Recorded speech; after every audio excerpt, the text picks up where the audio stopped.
briefing on the latest meeting between officials from Belize and Guatemala held last Friday at the OAS Adjacency Zone office was conducted today at the NEMO's conference room in Belmopan.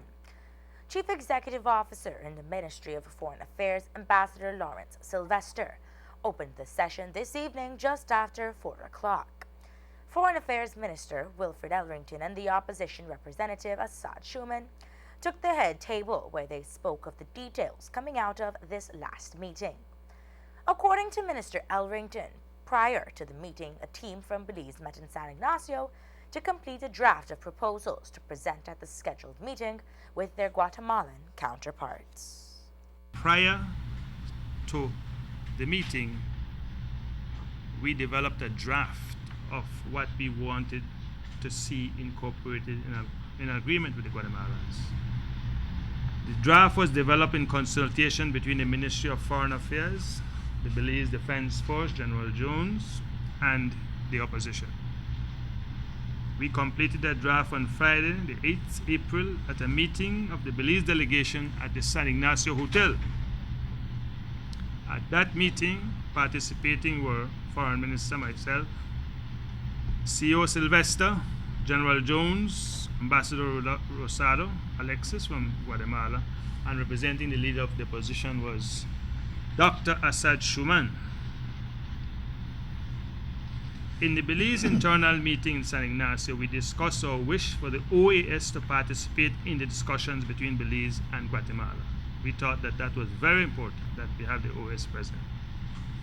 Our team's overall aims for the negotiations over the SARSUN, as discussed, were as follows: to reach an agreement with Guatemala as early as possible, the implementation of which would not be delayed by Guatemalan administrative procedures or legislative requirements, to ensure that any agreement reached would protect Belize's position and maintain peace and stability in the area until such time as Guatemala's claims are resolved, and to ensure that the OAS has a role in helping the two countries in maintaining peace and stability in the area.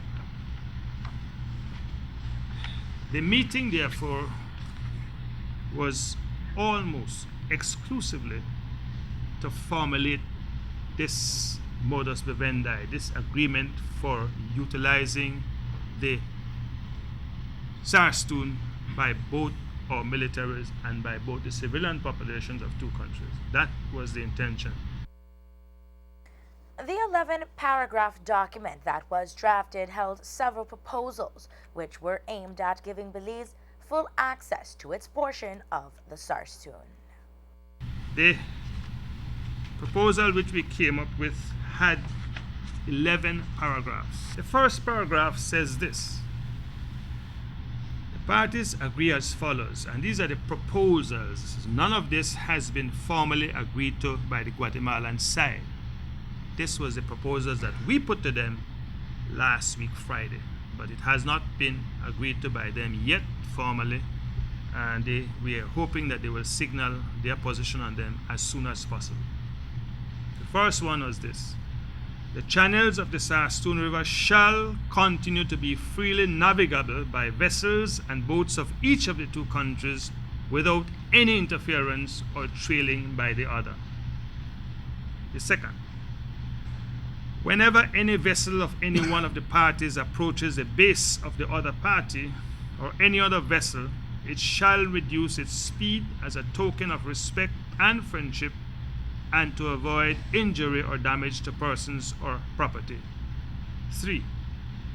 The law enforcement and armed forces of both parties shall refrain from any threatening, abusive, or unfriendly actions, words, or behavior of any kind with respect to each other in and around the said river. 4. The law enforcement and armed forces of both parties shall respect the right of the citizens of each other to make lawful and environmentally sustainable use of the river for fishing and recreation. 5. The parties shall cooperate to prevent or limit hazards and reduce and eliminate adverse consequences arising from floods, droughts, and incidents involving substances hazardous to water. 6. The parties shall cooperate on the basis of sovereign equality, mutual benefit, and good faith in order to promote and achieve the goals of this agreement. 7. The parties shall cooperate in preventing and countering any illegal activities including drug trafficking, human trafficking, arms smuggling, contraband, and other illegal activities of a transnational nature. And to this end, the parties may develop plans and conduct joint law enforcement and military patrols or operations, including search and rescue, which may include the participation of third countries.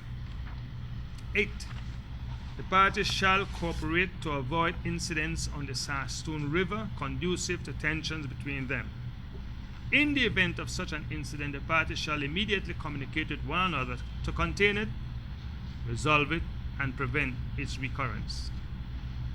9. As a matter of courtesy and to promote good working relations, commanders assigned to the Sastoon River may visit each other by mutual arrangement to discuss matters of mutual interest. 10.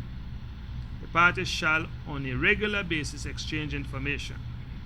This includes an undertaking for any one party to inform the other party beforehand of any non-routine activity in or near the Sastoon River. By mutual arrangement, the parties shall install practical means of radio and other communication to facilitate these exchanges. 11.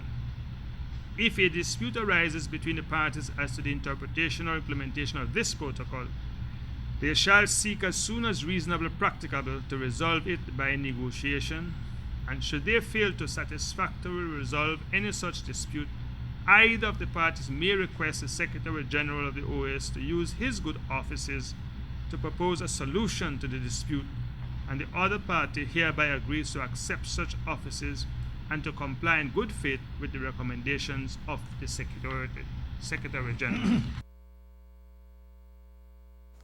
Ambassador Assad Schuman spoke on the reception by the Guatemalans on the proposals. He noted that they had given a 1-week period for their counterparts to respond. And we are waiting now for the Guatemalan government to go through its process of consultation with the president, etc., and to give us a reply. We asked them to reply within a week because we want to keep the pressure up. We want to make sure that they know this is a matter of urgency for us and for the Belizean people. We don't know, we can't force them, but we're hoping that soon they will reply and that the reply will be positive and helpful to us as we seek to maintain our people's security and ability to use the land that we won and that has been defined in the 1859 treaty. A treaty which, as you know, the Guatemalan government has declared void, but which in international law is not void at all. It's very much alive and binding on both countries.